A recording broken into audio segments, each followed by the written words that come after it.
So, Rashad, one of the great promises of digital advertising was that we were going to have this wonderful value exchange with consumers, and there seems to be a lot of pushback on whether we're actually delivering on what we promised. What can you tell us about what you're thinking there? My sense is that was a value exchange, but the value exchange isn't necessarily as even and as fair as people sort of anticipated. So I'm a big believer, obviously, in advertising because advertising sort of, to me, is the economics of information. If you know that a product or service exists, you now have that as a potential choice. And if there was no advertising, you would never know about new products or services. So there's an underlying sort of economics that makes sense, which is I call the economics of information.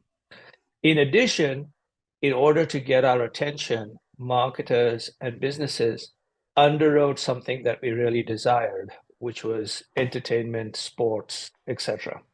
So we got access to that for free, um, or rather inattention for our time.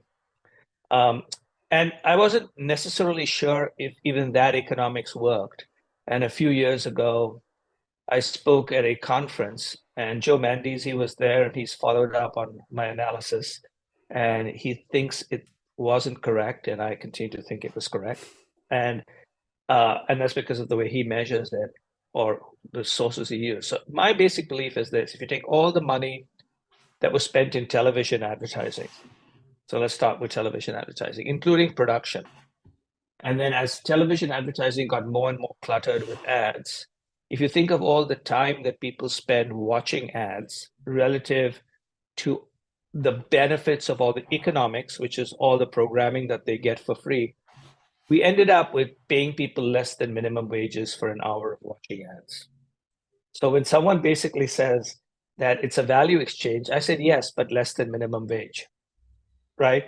At today's television loads. And my underlying basic belief was over time, there'd be less and less opportunities to advertise, and television advertising and all advertising would get more expensive. The general basic belief is advertising has been more widespread, but the reason it's been more widespread is things that were not accepting advertising, like a Netflix now accepts advertising, but it accepts very little advertising. And very few people actually watch ads anyway on Netflix. So by taking all of Netflix's inventory and saying that's all become ad inventory is not the right calculation. So basically, the fact that it's getting harder and harder to reach people is one thing. Now we go to the online world. And in online world, the value exchange doesn't exist at all. Okay. Because in television, the value exchange was you give me your time and I'm going to give you some free entertainment and programming. Yes, it might be more than less than minimum wages, but you get something. Online, they take three things from you. They take your time, which is one. Second is they take all your content and all your networks, because that's what you bring to social media, your friends and your content. And then they harvest all the data that you have. That's not a value exchange. That's basically pillaging, scavenging, right? Utilizing you as a human carcass till there's nothing left. And to a great extent, the next generation, which is the younger generation, is recognizing that. And one of the reasons why TikTok may be so powerful is, in addition to its algorithm, which is addicting to a great extent, the advertising doesn't feel like ads, if that makes sense. You can flick away from them really fast.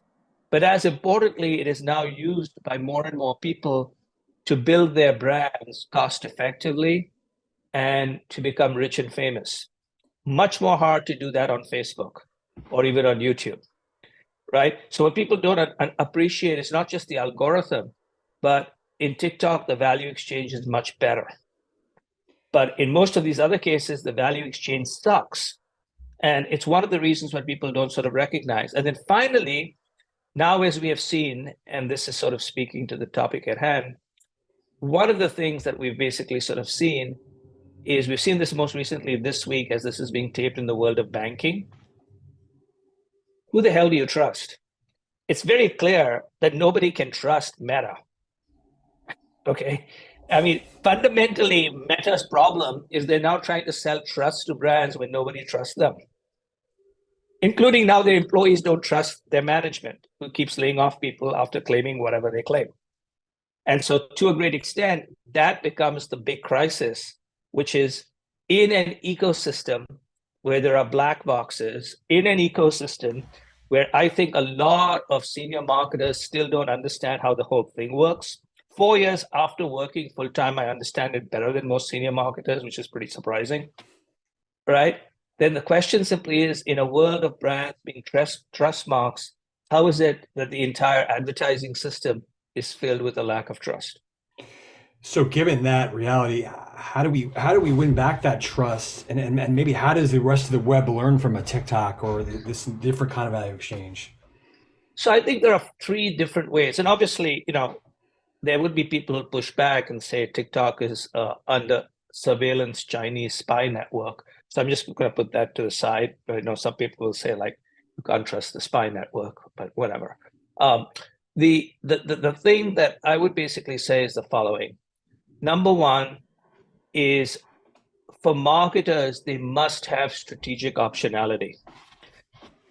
It's hard to believe, but 3 years ago, many marketers believed that the entire world was going to be Meta and Google. And they actually handed over the future of their brand, many of them to Meta and Google. And I reminded them that Meta and Google would eventually disrupt and completely eat their brands, as Google ate the travel industry, which was their biggest advertiser. Okay.